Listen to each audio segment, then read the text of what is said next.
yourself in this weird, wild, wacky world of ours, and welcome to the exciting installment of Gotham by Night. This evening's scene takes place far away from Wayne Tower or City Hall, far away from the normal beaten track. A little down the road and to the left, under the blinking headlight, under the blinking streetlight, rather.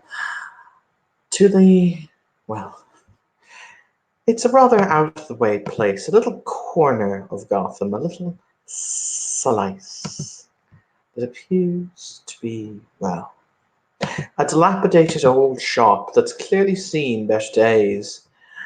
But as you step inside, you are greeted with the smell of age, the smell of books, the smell of possibilities. Shh, now, shh. The now and then pawn shop is filled with memories. Old, new, borrowed, bruised memories. Tonight, it is to play host to an interesting gathering. Though the host has no idea he is to play host to an interesting gathering, it is more so the fact that the machinations of fate have determined that he will be. And with that, we will join our first customer as they step through the door.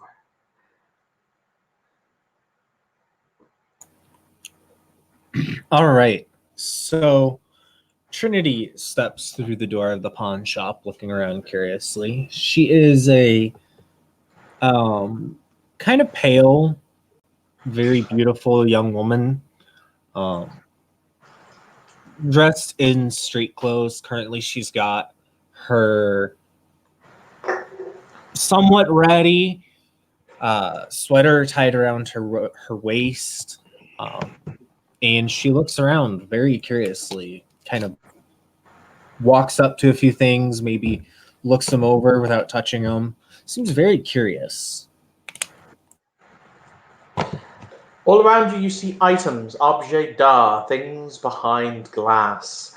You see jewels, you see books, you see snuff boxes, you see bicycles, you see dolls, you see things that maybe at one point meant something, but now are more of a jumble, a malaise of items and objets d'art.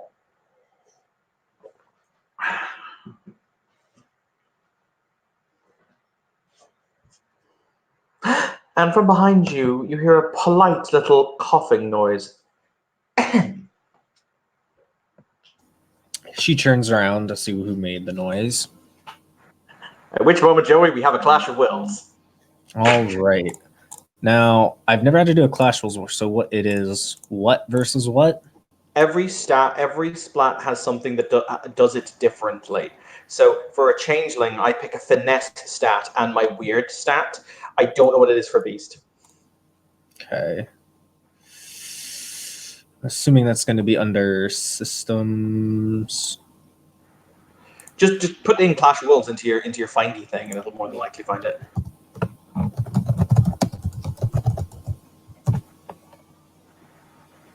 Okay, page 222. Standard difficulty in this game is 8, isn't it? Yep. 8. Okay, we roll lair plus their highest resistance attribute.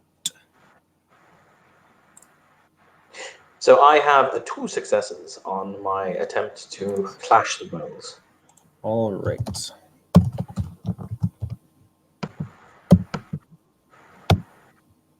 I have 2 successes as well because 10's double, which means we roll. Do they double on? Do they double? I have they no double idea. on all rolls. Every roll that's taken. That's really weird. Okay. That is a base system roll. Okie dokie. In that case, I have 4. Oh, which means you're probably gonna win this. You're fucking.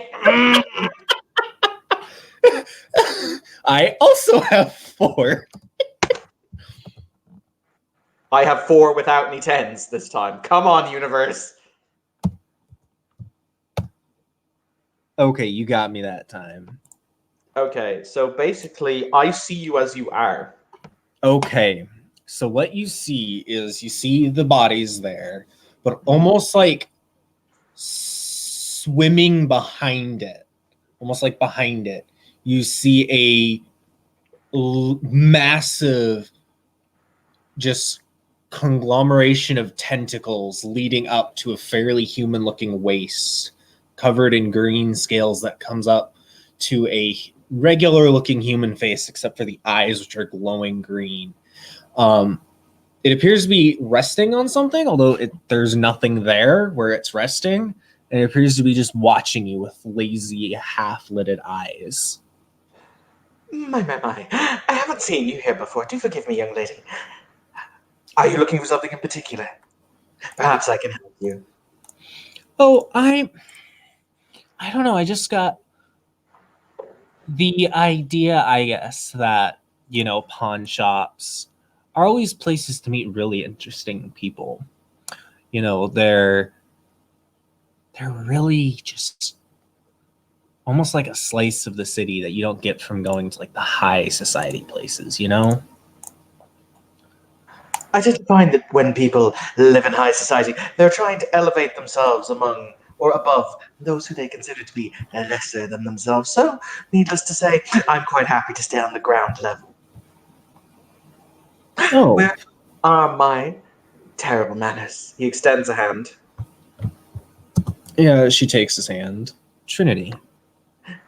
People simply call me Mr. Nevermore. It's very good to meet you, Miss Trinity. And she smiles. Out of character question, Evan, are you hiding your nature by magic? Um, yes, but it's impenetrable magic. They use the term impenetrable to describe it. So if you have a way of Mm. penetrating it, I think it gets weird. Because Austin swore about this for like 20 minutes the other day. Oh, it's automatic unless you're using magic to hide, like a power to hide it, apparently. Okay, yeah, in that case, he is using magic to hide it. It's their Oh. a glamoury thing. Okay, what is your composure? Give me 2 moments. It is. No, I don't close all of my tabs. Thank you. I hate when that happens. His composure is 3. Okay, so 8 minus 3, 5. 5d10, 8, 1 success. All right, so as she smiles at him, she hears just this ding, and that fades through her ears, and she goes, and then just says, "It's good to meet you as well." May I offer you tea, young lady? Well, I guess I've never really had tea. Oh, I'm sure you've had tea of some kind or another. I mean, I don't know. The closest I had was, and she like bites her lip, like she's thinking. I guess the closest I've had was this kind of coffee. There was a guy I knew. He was kind of a hippie, and he offered me this. He said it was like a mix of coffee and tea, but it tasted just like normal coffee to me. So he may have been just bullshitting. Right, I'm sure that those words make entirely reasonable amounts of sense to you. So, in that case, please come this way, young lady. And she follows him.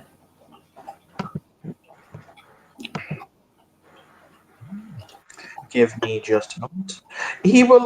Basically, he takes you up towards the counter. There's a small set of very, very plush armchairs that are next to a crackling fireplace that looks slightly out of place in the room. But there they sit. And he will say, "If you'll excuse me for just a moment, I'll be back with the tea in a second." And she smiles and nods. How long do you think Mr. Nevermore would be not present? He's literally going to walk through a door and walk back through a door Okay. because he's going to make the tea with magic. Yeah. I'm gonna make a roll. You know what? You seem like an apple fritters type of girl. That is my entire. Hmm? I'm gonna do the traditional thing and roll a d10 to see how much she likes it. I'm gonna roll his roll to actually make the fritters and see how good they are. I get to add my weird to this. Oh, Jeebus. Okay.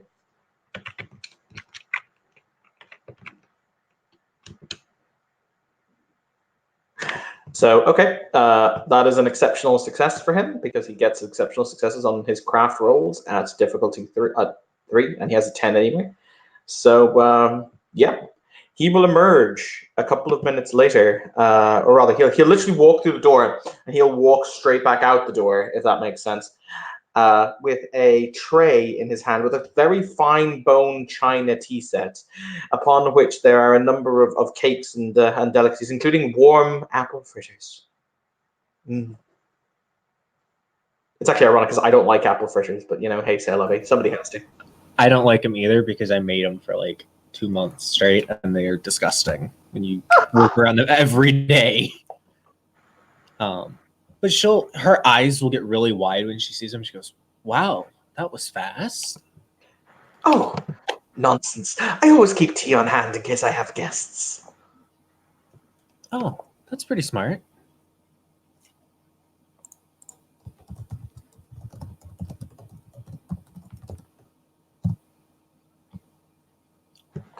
So, young lady, I'm wondering, what is it that brings you out into the nights of Gotham this late?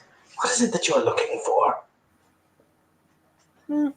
Most of the time, it's a boyfriend, honestly, or a fling. Oh dear, oh dear, oh dear. Unfortunately, I fear as though you'll find neither of those things here. I'm far too old, and well, you're far too lovely for a shriveled up thing like myself. She smiles, and tilts her head to the side and says, I kind of just passed through here on a whim, so trust me, I wasn't here to come and try anything with you."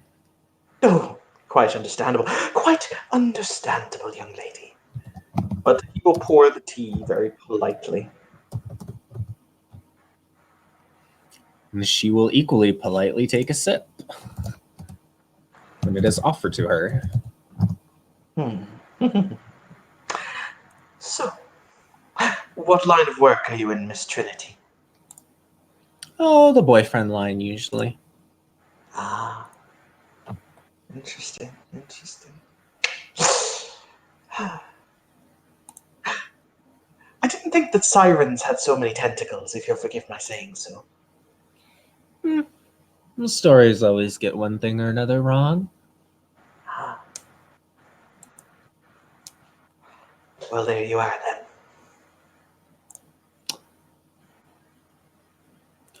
And she has kind of a half smirk on her face.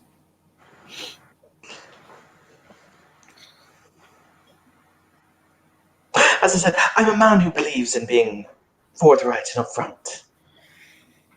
Until I don't. Well, that's rather refreshing for one of the fair folk. All magic in this world comes with a price. Needless to say, the price is not that we cannot have pleasant conversation.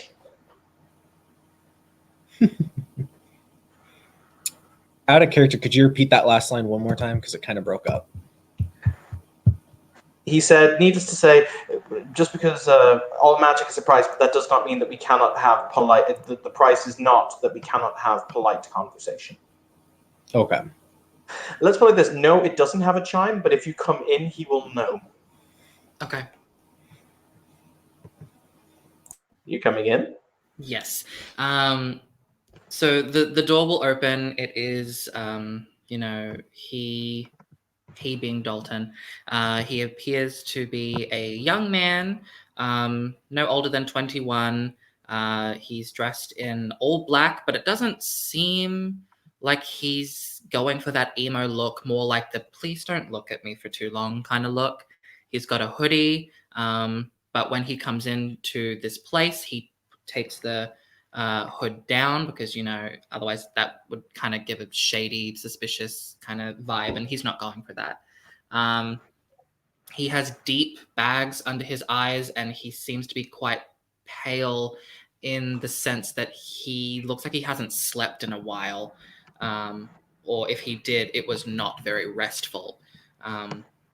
His hands are shaking, and he stuffs them into his hoodie pockets and looks around. But every action he does is very delicate, as if he didn't want to open the door too loudly.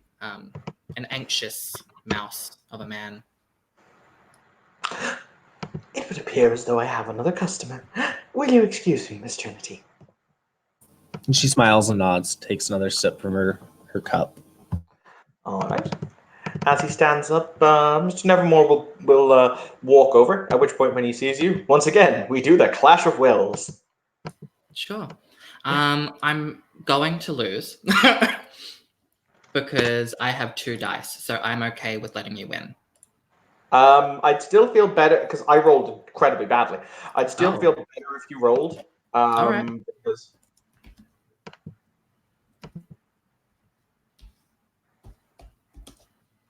Yeah.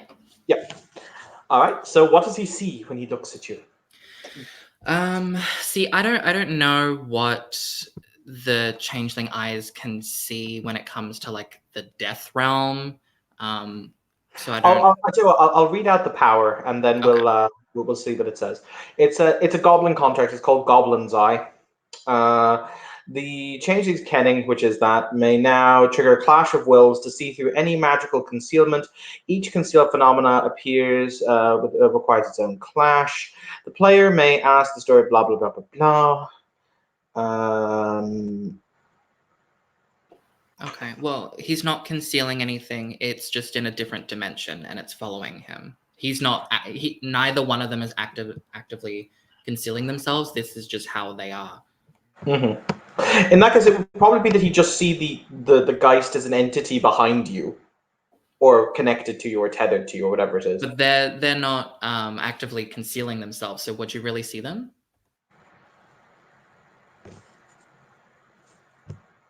Give me just one You might minute. feel like a chill because when a Geist, especially a dread Geist, is in the area, you might feel something. But I would argue that particular power doesn't work because there is no Oh no, concealment. in that case, he will just ask, what is the true nature of this magic? Which is something he can ask, in which case the universe will tell him it's a Geist. Oh, okay. Then yeah, for sure. There you go. Once again, he doesn't seem to miss a step. It's like, this is Tuesday. Before he'll walk towards you and say, excuse me, sir. Welcome to my humble establishment. Is there any way I can help you? When you speak, he appears to kind of jump in place like a bit of a shock, and looks at you, smiles, doesn't give eye contact, but he'll say, "Hi, I was looking for something that I lost, or maybe it was taken from me. I was wondering if you've seen it." Would this possibly have been when you died? Very just like blur, just very calm, matter of fact. Would this have been when you died? Excuse me? When you died. Left the mortal coil, popped your clogs, decided to take that long stairway to heaven, but instead got off halfway, had to take the elevator back down. Right. I'm just looking for my watch, man.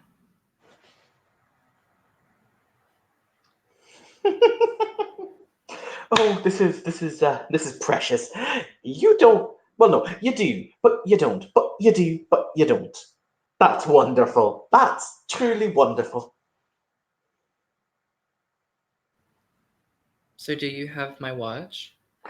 I have a lot of watches. I don't believe I have yours, but you don't. Do you know what you are, or rather, what you're not anymore? I'm very confused and not sure if I should be insulted. Oh my. Right. Well, I tell you what. I'm trying to think, how does one express this in words? So, let me ask you this. When did you lose your watch? Um, about a week ago. What were the circumstances in which you lost it? People that were supposed to take care of me when I was feeling a little under the weather might have had wandering fingers. Now, when you say a little bit under the weather, I've got a question for you, dear. Actually, no, he'll say dearie, because, fuck it, I'm going for that whole vibe. My question for you, dearie. Now, all of a sudden, did you just start feeling better? Um, not quite. I'm sorry. How does this relate to my watch? Well, I tell you what, why don't you come and have a seat with us over here? We're having tea. It's lovely. Oh, okay. Come, come. He kind of ushers Dalton over, like, come, come, come. Yeah, he'll walk behind you. He's very like, is this person stable? Is he on drugs? Like, why does he sound like that? Like, a lot of things is going through his mind, and he's looking for like security cameras. And if he finds one, he'll mouth the words, "What?" But yeah, he'll lead you back over. So for Trinity, the Dalton is led back over to where you were sitting, having tea. It's very good tea. She takes another sip, looks back up. Oh, you brought a friend. I did, Oh, and it looks like he brought a friend too. He did, I kind of like look behind me, look around. No, it's just me. Oh my. See, and he sits down in his rather comfortable looking chair, and he'll pour Dalton tea. He'll be like, "Oh, some tea and some apple Oh, fritters." I don't mean to be terribly rude. My mom, she said not to accept drinks from strangers. But I appreciate the thought very much. Are you legitimately 12 years old? That's adorable. I tell you what, I'll make a deal with you. Do you like deals? Not usually. I tell you what, simply put, it's nice and simple for you. I think that you're a person who desperately wants answers. Do you want some answers? I sense that you've got a lot of questions that you just don't know the answers to. I mean, yeah, everyone's got questions. Is the first and foremost among those questions, where's my fucking watch? Because, I'm not exactly sure I can help you with that one, but this, my point being, dearie, the fact of the matter is that both myself and my new friend here can very obviously see the condition that you're in, so I'm curious if you're ignorant to it or if you're only playing ignorant around us, one way or the other. I don't know what to tell you. I see. Give me just a moment. I have to check something.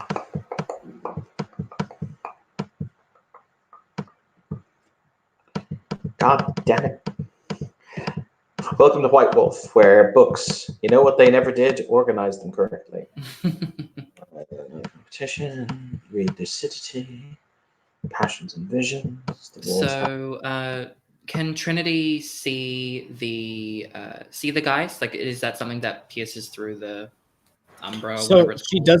doesn't see the geist, but she knows you're a sin eater. Like Got you. they say it manifests differently, but it's like a sensory thing. Like with changelings, she hears a bell that rings for far longer than it should. Right. With sin eaters, she smells like grave dirt. Okay. So basically, you walked in and she started smelling. Oh shit! Someone died. Yeah. I can't imagine what kindred would smell like then. Blood, usually fresh blood. Oh, that makes a lot of sense. Honestly, though, the werewolves are the worst. They smell like wet dog.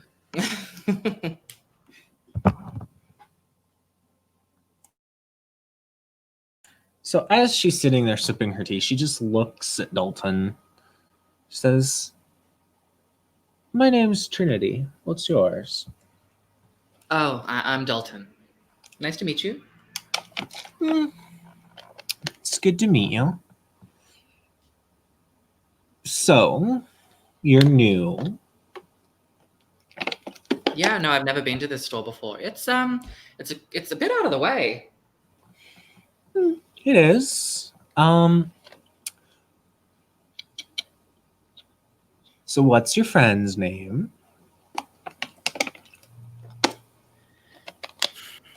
Am I like? Did you guys have someone? Like, is this a joke? Like, you two are referencing that someone else is here. I've never seen you before. And I've never seen this man before either. Okay. Hello. She gestures at Mr. Nevermore. I tell you what, I'll do this as a freebie. Mostly because I think that the boy needs to be taken out of some semblance of his misery.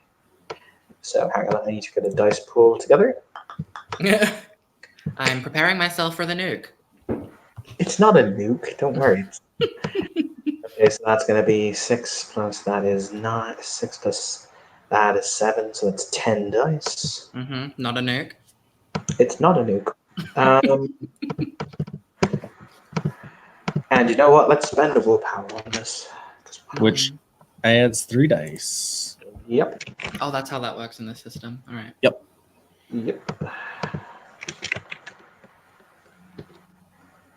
Oh Oh, my. Jesus. Okay. That is 9 sure. successes. All right, so that is an exceptional success. Yeah. So what he does is he takes out from the inside fold of his coat, because he's wearing a long kind of duster trench coat. He takes out a mirror and he flicks it up in his hand and he puts it in front of Dalton's face and he says to the mirror, "Show us when Dalton died." And the mirror will give us an action replay of your death. Okay. So, shall I describe it for you guys? Please and thank you. For the record, in case it's important, I use the contract reflections of the past. I just have to state the time, and it will basically give us an action replay. Oh wow, that's really good. All right. Okay. Reflected in the mirror is it's through the eyes of Dalton rather than a cinematic experience of watching him. Actually, it's actually no. It is a cinematic experience of what happened. Oh, it is? Okay. It's actually very exact. Yeah, we see it as if we were kind of given the God's eye of the event, so we can see all the perspectives and angles, basically. Okay, sure. Then in that case, the mirror swims and it shows cinematic experience of what the last few moments of Dalton's life before it all changed looked like, and that is that he was watching. He was at a club, some fine establishment with a lot of blacks and reds and very stunningly beautiful women dancing in the theme of a burlesque, and he's smiling. He seems to be enjoying himself, not inappropriately, but rather enjoying the art. Then he seems to take notice of something within the backstage area. So he puts his drink down and he goes into the area. You see that he's looking around. This is what the mirror sees that you believe that the unfortunate Dalton did not until too late. And that was there was a figure with a kind of like a mask, just a completely blank white mask. Like you could get it at a dollar store. Kind of creep up behind him as he's kind of looking around, trying to find the source of what he thought he saw. Then this individual wrapped his hands around, or their hands, I should say, around Dalton's neck and began to strangle him and throttle him. He's kicking, he is clawing, but he's getting only jacket, like he's not scratching at skin. Then after a lot of struggle and him looking at the audience and at the stage where all of the dancers are, they had no idea what was going on, and eventually he just goes limp. And that is when he died. Yep, it'll stop because that was the time I specified, so Yes. it won't go beyond that.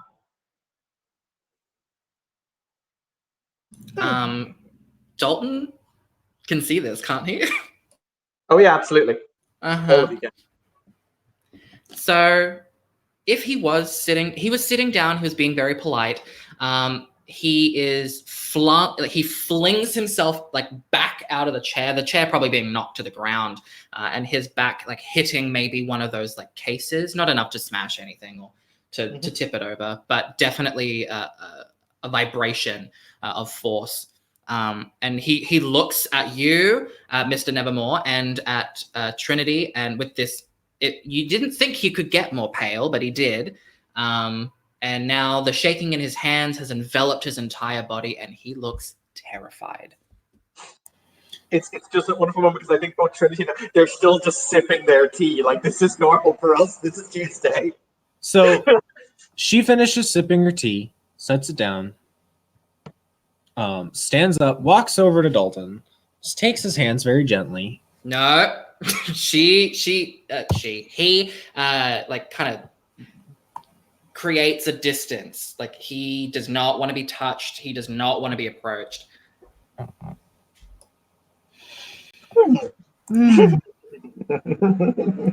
So when he like backs away, she stops and she says, "You know, I understand it's hard, but you're going to have to deal with it eventually."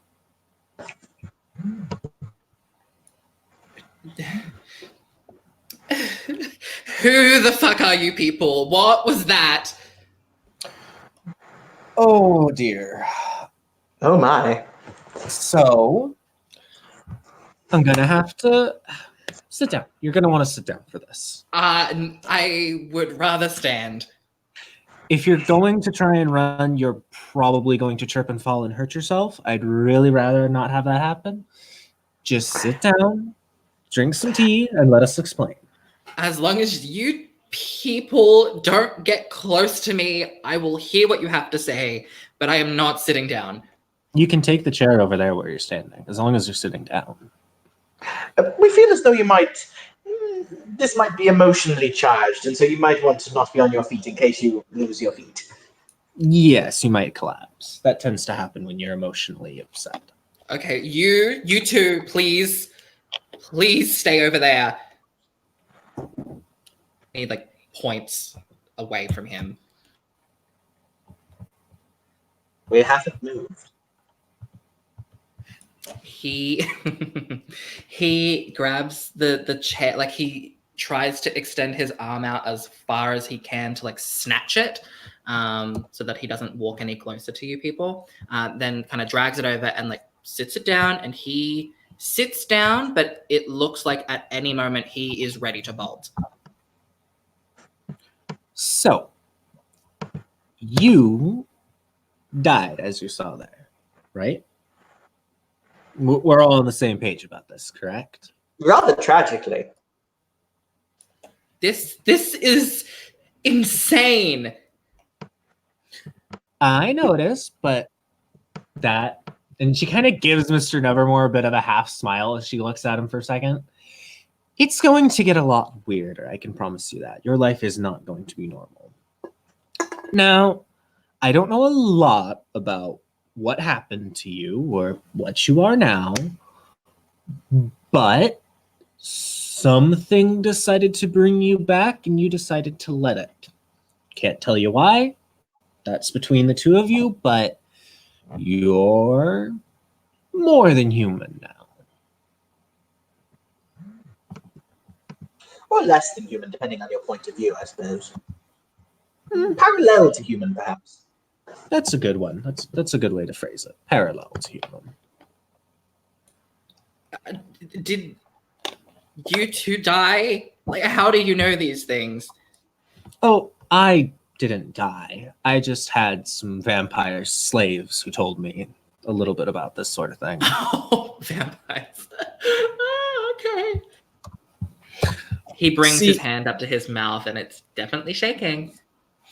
Oh, another thing. Don't tell anybody about what happened there unless you know they're in the, we'll call them the metahuman category. Tends to go pretty badly if you don't, if they're not. Quite. Now, I'm not going to speak for Mr. Nevermore here because I know his people like their secrets, but you could call me a dream made manifest. Uh-huh. And I mean, I am pretty hot, but not that kind of dream. Right.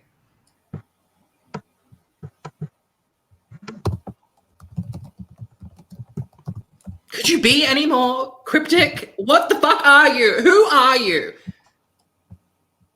I mean, if I showed you that, you'd probably have a mental breakdown. You're kind of in a very vulnerable. I'm just trying to keep you from having a mental breakdown here, you know? Yeah, kind of hard to do when you showed me a very traumatic personal thing that happened to me. I mean, At least you're acknowledging that it happened. We have progress. this is true. He just looks at you with this surprised look, then this like, please don't make us angry.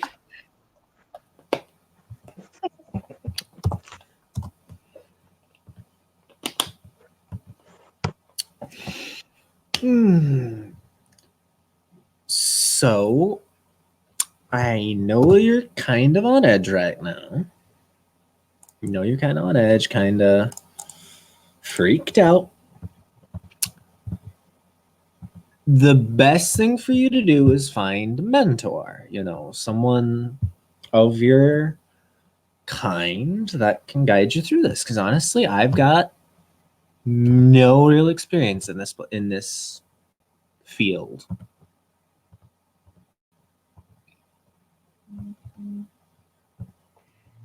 There are more people like me. Oh yes, there are there are a lot of people that are parallel to humanity.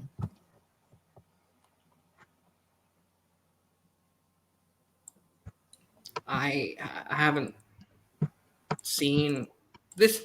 This happened a week ago. And you haven't seen any dead people since then that you're aware of. Well, now that we're all just, you know, airing my dirty laundry, yes, I see dead people. I see dead people. I know that there is something that has been following me, but like I didn't realize that there are others that can see them. Wonderful. You're already halfway through step 1. Have you tried talking to the thing that's following you? Well, yeah, I can't run away from it. Yes. And what has it said to you? It doesn't speak like you and I. But it is really angry. Oh dear. It really doesn't like you two. Most people don't until they get to know me. I tend to find that we're an acquired taste. Now, I know you're kind of probably in a bit of shock, but how about this? We'll leave you alone. Won't mess with you. And give it about a week or so, and I'll take you out to lunch at a diner of your choice, and I can maybe get you in contact with some people that can help you better than we can, and are probably a bit better suited to it. Oh, also, if you're willing to make a deal about the identity of the individual who killed you, I'm open for business. Don't make deals with him unless you're very sure of what you want. Just a tip. I don't know you people. I don't trust you people, especially you. What's your fucking face? You don't just show people how they died. See, that's good. I Suspicion will keep you alive. Sorry, Evan. Indeed. No, it's quite fine. I clearly just did, and now that we're having this healthy discourse, you're getting out all of those pent-up emotions. So I'll put a tick in the box for the winning. I mean, I'll be honest. I'm really not the best person for this right now because you're sending off all kinds of vibes that are really like throwing me off my game, you know. So I'm really not good at this right now. But I'm so sorry to inconvenience you. And I think You're forgiven. Okay. No. I would like something to kind of like fling across the room. Okay, you can. Anything that is behind you, you can feel free to fling. Just Sure. something that could be in an antique shop. Just throw it across the room. Yeah. Let's say a music box flings across the room and shatters. she just sighs and she just looks at Mr. Nevermore and says, "Do you want to do it or should I?" Since that was apparently I kind of made him mad.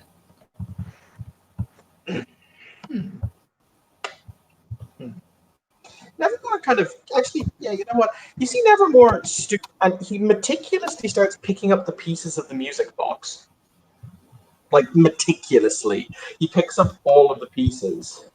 That's ominous. Then he looks at Dalton, and the smile has come back on the face. Like that smile is slightly too wide. You know, like one of those at the corners of the mouth. It's just a little bit too stretched. Mm-hmm. And he says, "You just broke something that belonged to me."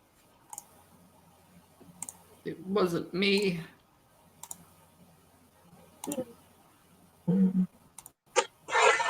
It's fine. I can repair it. But we want to make a good first impression, don't we?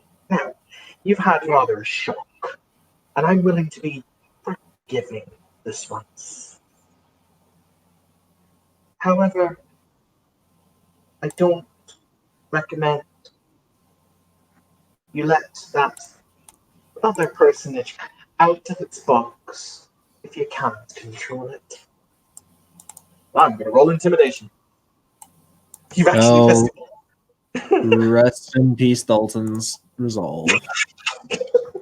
I know how No, this is going to go. It's because you broke his box. Does he care about the box? I don't fucking know. But, you know. As he's doing this, Trinity just like picked up an apple fritter and started eating it in the background. So that's going to be 4. She's just dispassionately watching as this goes down. 4, 5, 6, 7. Do I roll willpower or like what do I do? I think it's resisted by your composure, if I remember correctly. Yeah, basically your composure knocks off dice from me, I believe. Mm-hmm. I believe so. Let me look. Just rules of the feast. This should definitely be in the fucking Beast book because, like, Should, but White Wolf. it is, yeah. Strength or manipulation plus intimidation minus victim's composure. Yep, so what's your composure? My composure's 3. Okay, so that means he's got a dice pool Of 12. It's slightly less than that. I didn't 11. expect as much for this. I thought it did. It's 4 plus 4 plus 1 is 9 plus 5 is 14 minus 3 is 11. I was right. That autumn mantle bonus. And he gets an exceptional success to intimidate you. I'm not surprised. That also mantle though. So yeah, Do I get the spooked condition? Like, I'm assuming something happens. It just says they develop a lasting fear of you, which could make them easier to course in the future. So yeah. oh my god, you develop a lasting fear of Mr. Nevermore. Excellent. That's brilliant. I love it.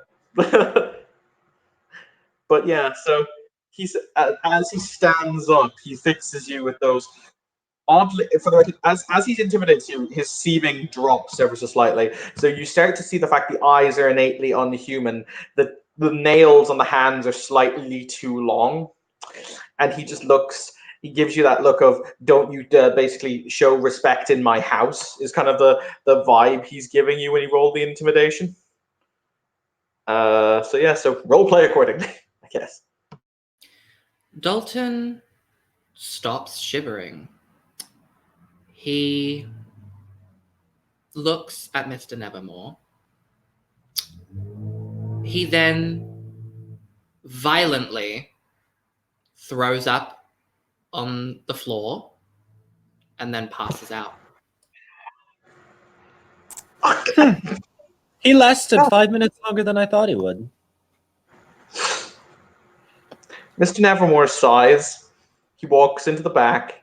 He gets a broom. He gets a mop. No. Because I can do this. He snaps his fingers. The door to the back opens, and about 3 or 4 tiny hobgoblins run out with a bucket and a mop. Beautiful. I suppose. So what am I to do with him then? Or do you want to take him with you? I'm not sure if your kind eat him. No, but he was starting to get her woken up. He's acting like prey, and she likes prey. I'll take him somewhere safe. Drop him off. The hobgoblins have started to use Dalton to clean up the vomit. Literally, they're like, very well. He'll remember this, poor boy. Such a rough introduction, but then again, it needed to happen. We weren't going to hurt him necessarily, but others would. Yes, there are. Honestly, he probably wouldn't agree, but it's probably lucky he encountered us first.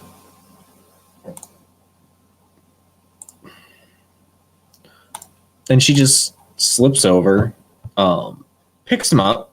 It's not like she doesn't just like lift him over her head like she's like, oh, Superwoman, but she manages to get her like his arm over her shoulder and picks him up. Well, I had a lovely time, and the tea was delicious.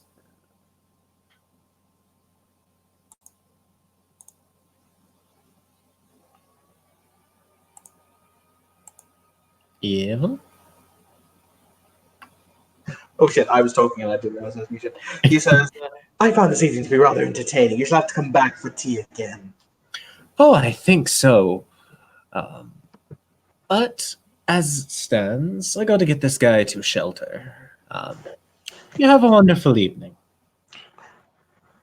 Toodaloo. And she will take Dalton out and Before you take him. do, Go ahead. Nevermore walks over and he will take a small sample of the vomit and puts it in a small little vial and caps it. She is glad that she didn't vomit there. And she will take Dalton to the nearest homeless shelter. All right.